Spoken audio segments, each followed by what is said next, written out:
Okay, good morning. Welcome to our Tara practice.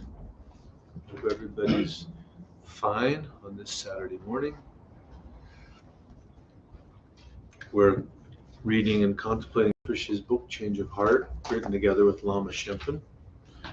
And we're contemplating anger. And people are asking Rinpoche questions they have and doubts they have about what happens if we abandon our anger. Won't we be taken advantage of? Won't we be surrendering our power? And there's another question here. What about self-defense? If I walk down a dark street and someone grabs me, how should I respond? And Rinpoche answered, you don't have to give up the idea of protecting yourself to abandon anger. The important thing is how you hold your mind. Can you imagine feeling compassion for the person attacking you? Do you want to prevent him or her from creating negative karma? Or are you angry? Then somebody asked, I can't imagine having compassion for someone who is harming another. Why isn't it enough just to protect the victim? Rinpoche responds, protecting the victim is an important first step. But if we don't feel compassion for the aggressor, we won't have any positive effect on their mind. We might defeat them in the short run, but if their mind doesn't change, our victory will be short-lived. If we can somehow find a way to feel compassion towards the aggressor, they will be more responsive to us. We must try to eliminate our anger. It would be even better to feel impartial compassion for both the victim and the aggressor. Remember, we are trying to do what we can to benefit all beings in the long run, as well as in the immediate moment. This is the crucial point. Then somebody asks, as an advocate for battered women, I have become very angry when I see what they go through. I feel that my anger inspires me to work harder to protect them. Rinpoche answers, it may seem that we derive more energy from anger than from patience. In fact, we can become addicted to that energy, but it does not last. Following the moment of anger is like having a drink to calm down. We don't really get to the source of our anxiety, so we have another drink, and eventually we become addicted. To deal with confrontation skillfully and without anger, we must be able to draw on deep reserves of patience and compassion. We are better able to protect others if we are patient and loving. Inner peace expresses itself outwardly, affecting everyone around us. If we become lost in our anger, we can't help. The energy of anger pervades everything like a bad smell. Its impact goes beyond the victim, the witness, or the aggressor. It makes us rigid and too attached to our own point of view. We lose our qualities as peacemakers, and our inner peace gives way to the tension of anger. Those we work with will sense this, and that will make us less effective. We need to offer the benefit of a deeper understanding, a model of love and compassion to everyone involved. Then people will trust us. We will have more influence and a greater ability to protect them.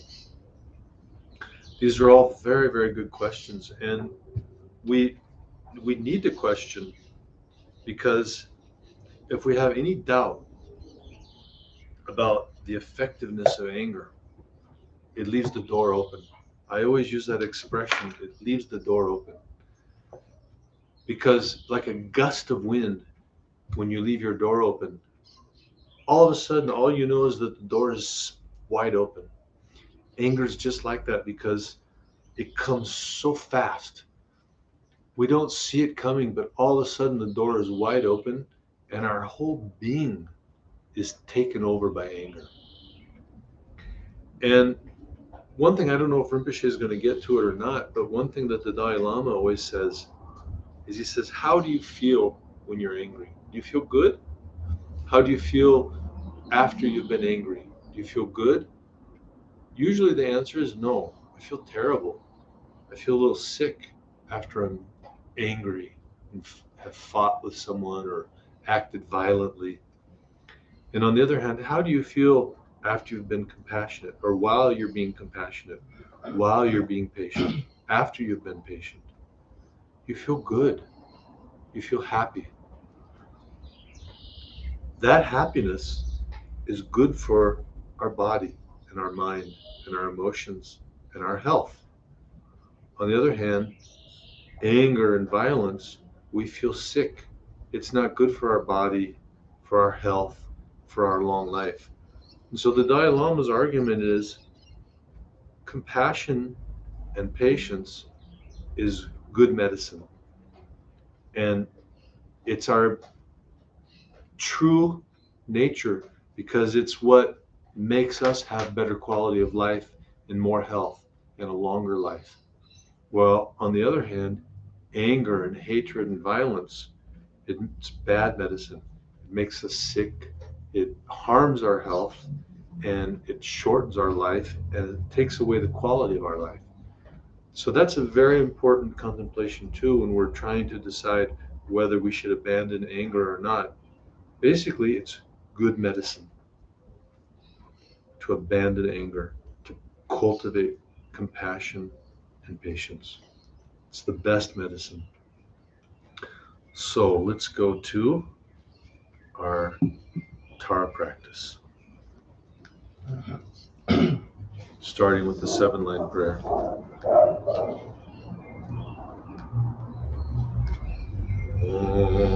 Origin, Yujin, Nujan, San, Pema, Gesar, Dompola, Yatsen, Jogi, Ngoto, Ne, Pema, Jongne, Jesodra, Gordo, Kadro, Mampe, Kor, Chechi, Jeso, Tadro, Chi, Jinji, Labjir, Jeso, So, Guru Pema Siddhi Om Origin Yujin Dojan San Pema Gesar Dompola Yadzin Jogi Ngodro Ne Pema Jongne Jesodra Kordo Kadro Mampe Kor Chechi Jeso Tadro Chi Jinji Labji Sheso So Guru Pema Siddhi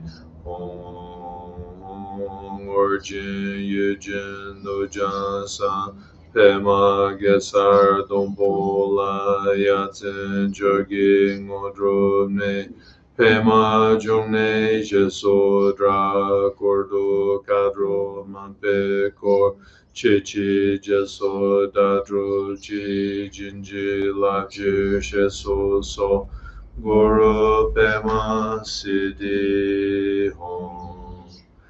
In the space in front of me, the mother of all the victorious ones, Arya Tara, actually appears, and to her I pray. Now, as I and countless others are lost in the ocean of samsaric suffering, I seek Buddhahood to gain temporary and ultimate happiness for myself and all living beings. For this reason, I take refuge in Arya Tara, embodiment of pure awareness, inseparable from all perfect qualities of Buddha, Dharma, Sangha, Lama, Yidam, and Dakini. Now, as I and countless others are lost in the ocean of samsaric suffering, I seek Buddhahood to gain temporary and ultimate happiness for myself and all living beings. For this reason, I take refuge in Arya Tara, embodiment of pure awareness, inseparable from all perfect qualities of Buddha, Dharma, Sangha, Lama, Yidam, and Dakini. Now, as I and countless others are lost in the ocean of samsaric suffering, I seek Buddhahood to gain temporary and ultimate happiness for myself and all living beings. For this reason, I take refuge in Aryatara, embodiment of pure awareness, inseparable from all perfect qualities of Buddha, Dharma, Sangha, Lama, Yidam, and Dakini. From the depths of my heart I pray, evoking from Tara's forehead, throat, and heart a brilliant surge of rainbow light. As the light rays touch me and all other beings, the poisonous fruits of negative karma, sickness, demonic afflictions, and obstacles evaporate like dew in the morning sun. Merit, wisdom, glory, wealth, and longevity increase beyond measure. Illustrious Tara, please be aware of me, remove my obstacles, and quickly grant my excellent aspirations. So, please pray for the long life and removal of obstacles.